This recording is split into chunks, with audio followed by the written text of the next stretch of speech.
Kita ini minta maaf, amalah sedikit, hati jangan kotor pula. Cukup hati bersih, insya Allah jadi modal kita masuk surga. Amin ya Rabbah.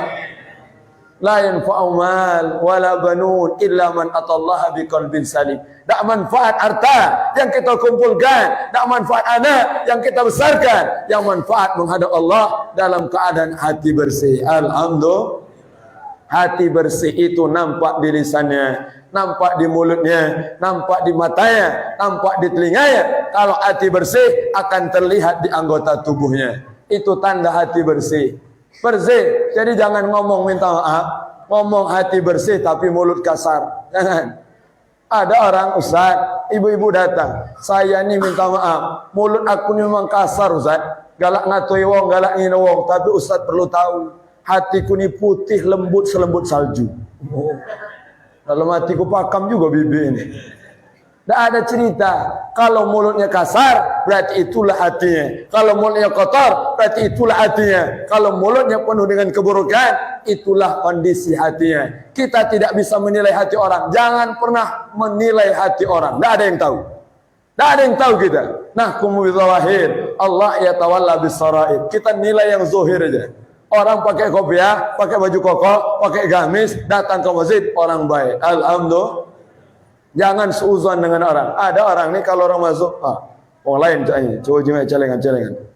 Orang datang ke masjid di seuzon. Masya Allah. Kalau lihat orang baik, sudah zuhirnya baik. Perkara kaget ngambil celengan masjid, urusan lain itu.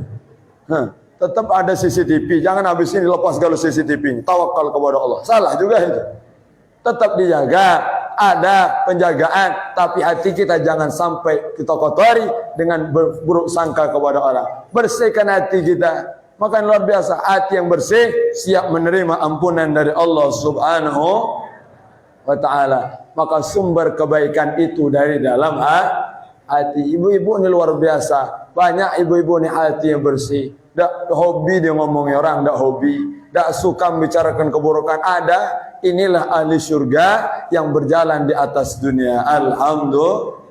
Jadi menyambut Ramadan dengan bersih hati. Yang keempat, menyambut Ramadan dengan niat yang tulus dan semangat. Niat yang tulus, niat aja dulu. Yang penting niat. Perkara kaget urusannya nanti. Yang penting ada niat. Man fataha ala nafsi niat as-salihah, fatahallahu sab'ina baba min abwabi taufiq. Siapa yang punya niat tulus, maka Allah akan bukakan 70 pintu kemudahan. Alhamdulillah. Kalau ada niat datang ke masjid, Allah tolong. Allah akan hilangkan semua sebab-sebab yang menghalangi dia. Tapi kalau tidak ada niat, akan ada 1000 alasan supaya tidak datang ke masjid. Kenapa? Tidak ada niat di hati. Yang penting niat aja. Ya Allah, mau khotam Quran ya Allah. Ya Allah, mau istiqomah salat tarawih khotam ya Allah. Ya Allah, mau sedekah setiap hari ya Allah. Ya Allah, mau tahajud ya Allah. Ya Allah, mau salat duha. Harus kita niatkan. Insya Allah Allah bantu kita semua. Amin ya Rabbal alamin. Yang terakhir, yang kelima, Isra Mi'raj ini adalah mengajarkan kita tentang pentingnya ibadah sholat. Ada yang lain. Isra Mi'raj, sholat. Kenapa dibuat peringatan Isra Mi'raj? Mengingatkan kita tentang ibadah sholat. Momennya pas. Walaupun sudah bergeser bulan Sya'ban, tapi masih suasana Isra Mi'raj. Kadang Ustadz kalau ceramah nuzulul Quran, cerita Isra Mi'raj, nah itu yang agak lain kata orang. Agak lain Ustadz kita ini. Nuzul Quran tapi cerita Isra Mi'raj. Ini momennya, waktunya saat ini. Di bulan Rajab, bulan Sya'ban, cerita tentang Isra Mi'raj. Salat ini kemuliaan kita. Apapun profesi kita, bagaimanapun kesibukan kita, jangan lupa tinggal sholat. La ma'nal hayah biduni salat. Tidak ada arti hidup ini. Tidak ada arti kita berada di atas dunia. Tidak ada arti harta.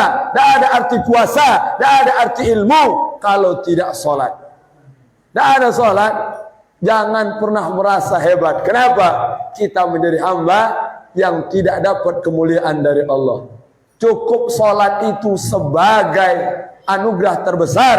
Dan saat kita tidak dimampukan sholat, berarti mendapatkan musibah yang terbesar. Imam Hasan Al-Basri pernah ditanya, Pak Imam, ya, katanya orang kalau ada ibadah, kalau orang banyak maksiat, hidupnya susah, hidupnya berantakan. Tapi aku santai, rezekiku naik, pekerjaanku sukses, anak-anakku semuanya hebat.